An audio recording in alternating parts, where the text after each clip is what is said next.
That was, oh, you're on mute, Cher, but that was a nice, that's a really good idea. I might steal that. Such You a know, nice idea. keep that negativity out of your system. That's just because we're bombarded, like like he was saying, on the advertisers. That's what they prey on, is your fears and your desires, and you're thinking somebody else's thoughts all the time. And I think that same thing happens in our that when you're anonymous in your Mm, vehicle. Very simple. Yeah, yeah, so that was a fun one. So that's my really daughter great. gets half the credit for that. I love that. Do you know, it reminds me of part of the reason I was living in London for 8 years, and part of the reason I left was because I hated the commutes. Um, I was on the tube, like, and on the trains and stuff, but I just remember going in the morning to like work, and by the time I got into work, I was in such a foul mood. Like every day, I just felt really drained, really tired, really like I personally wasn't angry, but I've witnessed so many people get in fights. But by the time I got to work, I just felt like really jaded. I was like, oh, this is horrible. And honestly, it just left me just in a state of feeling like worse about humanity. So I was like, I need to get out of here. This is not a good quality of life. Then you'll really appreciate, if you were riding the tubes, then you'll appreciate that Bodhisattva train. I wish Yeah. I could be a person like him. Oh, I'm Because I sure would love to you do that. are. I'm sure you are. No, you'll find this when you watch this thing. It's so beautiful. This is a human soul that's just lovely. You'll have fun. I look Like I said, forward to dare watching you not to laugh. that. Um, Let me see. Is there anything else about the chapter you would like to share? Quality requires attention. I thought that was a beautiful little. I see. I've been finding just these little teeny things to keep and hold on and pull out as little nuggets every once in a while. Oh, yeah, here is about the TV. Make sure you don't go to sleep immediately after switching off the set, or even worse, fall asleep with the set still on. So Yeah. I always put my phone away, and I put it on the charger, and keep it away from even the bedside. And then I read a book. So I Yeah. can spend this one every night lately. So Amazing. Yeah. You're very good, Cher. Yeah. Definitely You're better very to good. do that. I think like going back to the phone thing as well, I certainly noticed it. I went on holiday earlier this year with a few of my friends, and just the amount that people were on their phones when they were in the presence of other people. And something myself and Anne Marie have talked about a lot is like when we're together, or when I'm with another person, or she's with another person, you don't have your phone out because it's kind of rude, unless there's like a situation where you need to have your phone out, like someone you're waiting for an important call or something. But it's mad. You can go to dinner and in a fancy restaurant and look around, and there's like couples on their phones like, while they're eating, ignoring each other completely. And it's mad that people just sort of accept that as a way of life now. That's the next, yeah, that's the high level of unconsciousness, I Yeah. guess. I mean, I guess at least I go on my phone a lot, but yeah, I'm aware that it's not ideal. Yeah. Yeah. But yeah, I wouldn't do it if I was with people, and I try to minimize it. I think even having small things like that really help, like boundaries. It's like boundaries about everything, like are really important to have. Because anything can turn into a bad thing if you have too much of it. So yeah, I think like having boundaries, like I won't go on my phone when I'm with people. Personally, I think it's like the least boundary you can sort of have. But yeah, like I think as well having people around you, it can be really difficult. Like when I was on holiday with these people, I went on my phone more because they were on their phones. So it can be difficult Or if yeah, you're yeah. around people who are doing that. And Mhm. it made me really appreciate that like my partner doesn't really go on his phone much. We spend our time like consciously together, rather than scrolling. But like not everyone is that lucky, if you're with someone who's on their phone loads, it's gonna eke off to you. Mhm. So yeah. I also liked On 255. Mhm.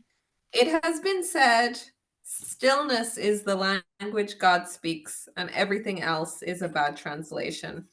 And he talks about like becoming conscious of stillness. And I think it resonated with me. I know I've spoken a few times in this group and with you, Shannon, about how I did a Vipassana course, Vipassana meditation. And the whole practice is a practice of stillness and like yeah, I mean, I it's like I say the same thing every time I talk about it, how deep this practice is. So we would often meditate for, I mean, you meditate for 1 hour at a time, right? But like you're completely still, or you try to be still. Of course, sometimes you might move, and it's incredible how you feel afterwards. And again, of course, like with everything, you don't always get the same experience each time, but like often, like it's just like so profound, like how like sitting in stillness and not reacting like we look like I do in my everyday, like not reacting to little sensations and just observing them and letting them pass and being completely still. um I just find it a really incredible practice, and I like really find the after effects of it like often very powerful. And it's just, yeah, I don't know. I love that I did that I did that 10-day course, and I kind of learned that method because it's hard. It's hard to be still. It took me a lot of practice to get to a point where I can sometimes, again, not every time, like every time is different, but I can sometimes sit there for a full hour just without complete stillness, and it's lovely. But sometimes it's just so challenging. You're meant to observe the sensations, and I got to the point because it for me it was often the legs that were sore, and it's like, oh, I really want to move my leg. And I kind of like up through a lot of practice, I'm like, okay, I can even sit with these pins and needles. It's sore, but I can just, and they let them pass. But then sometimes what annoys me is like I get like a little twitch on my eye or like on my ear. I'm like, I just want to like move, and I just want to touch it, or like my nose. And sometimes I cheat in the practice because like I don't touch my nose, but I'm like, you know, it's very hard to be still, completely still. I'm like, is this cheating? But it's so that movement is so like unconscious, like it Yeah. can't.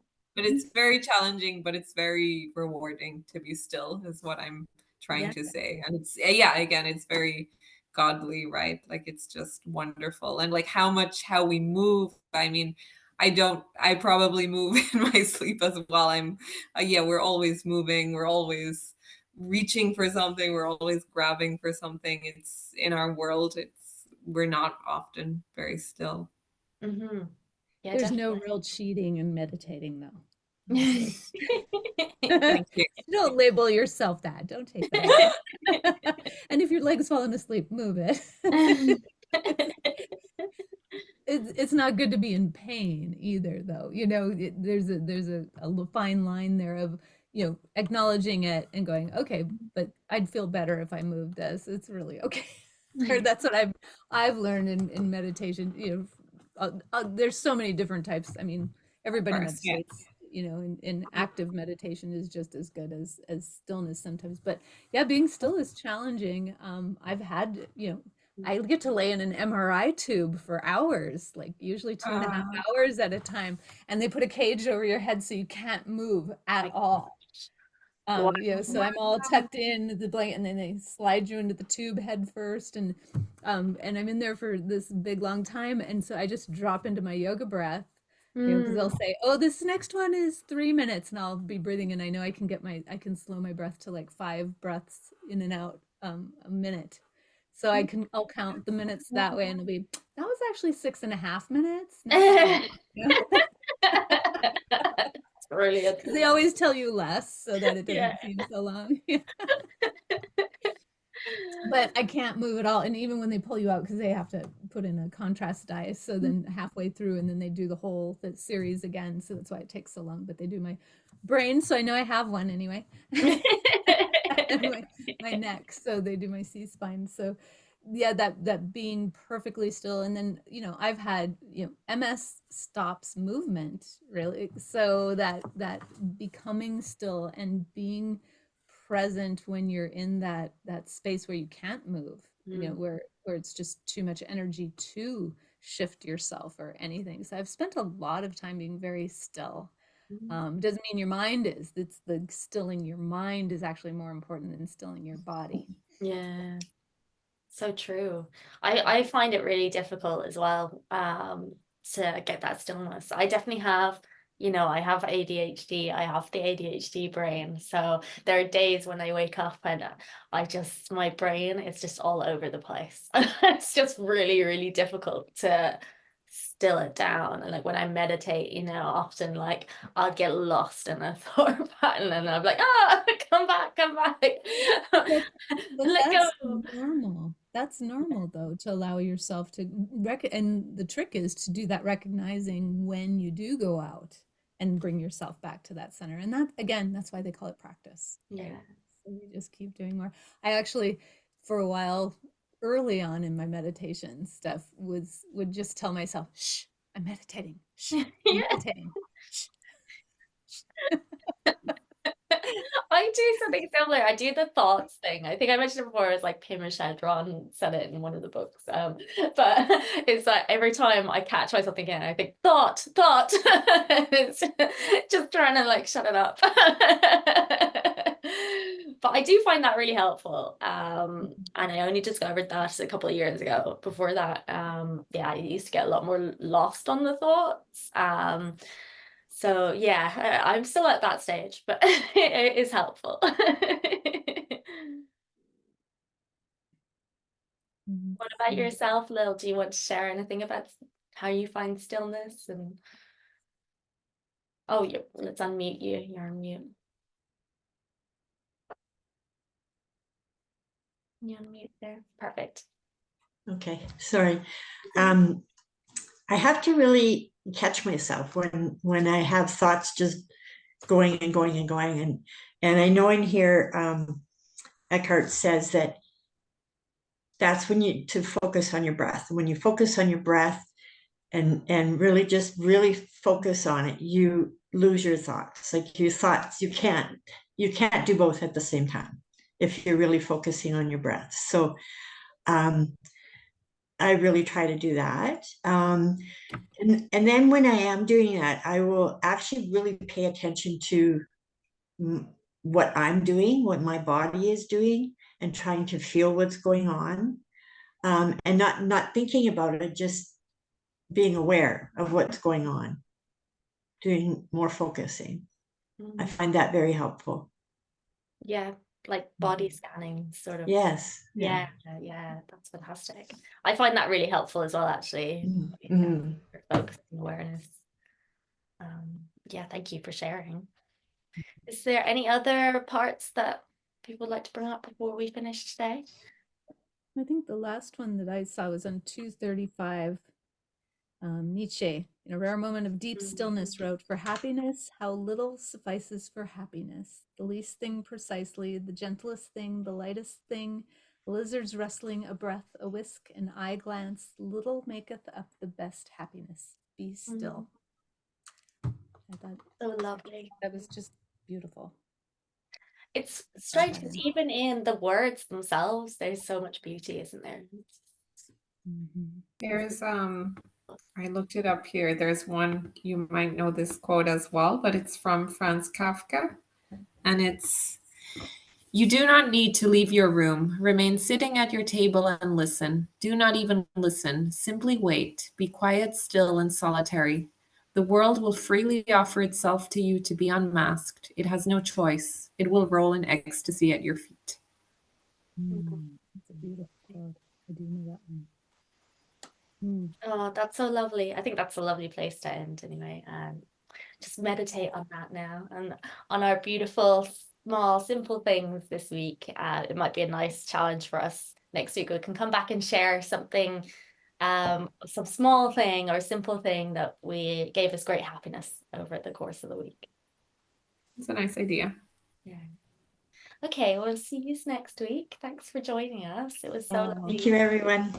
Thank you. Thank you guys. Have a Take lovely week. care. Have a great week. Have a great week. Bye. Bye-bye. Bye.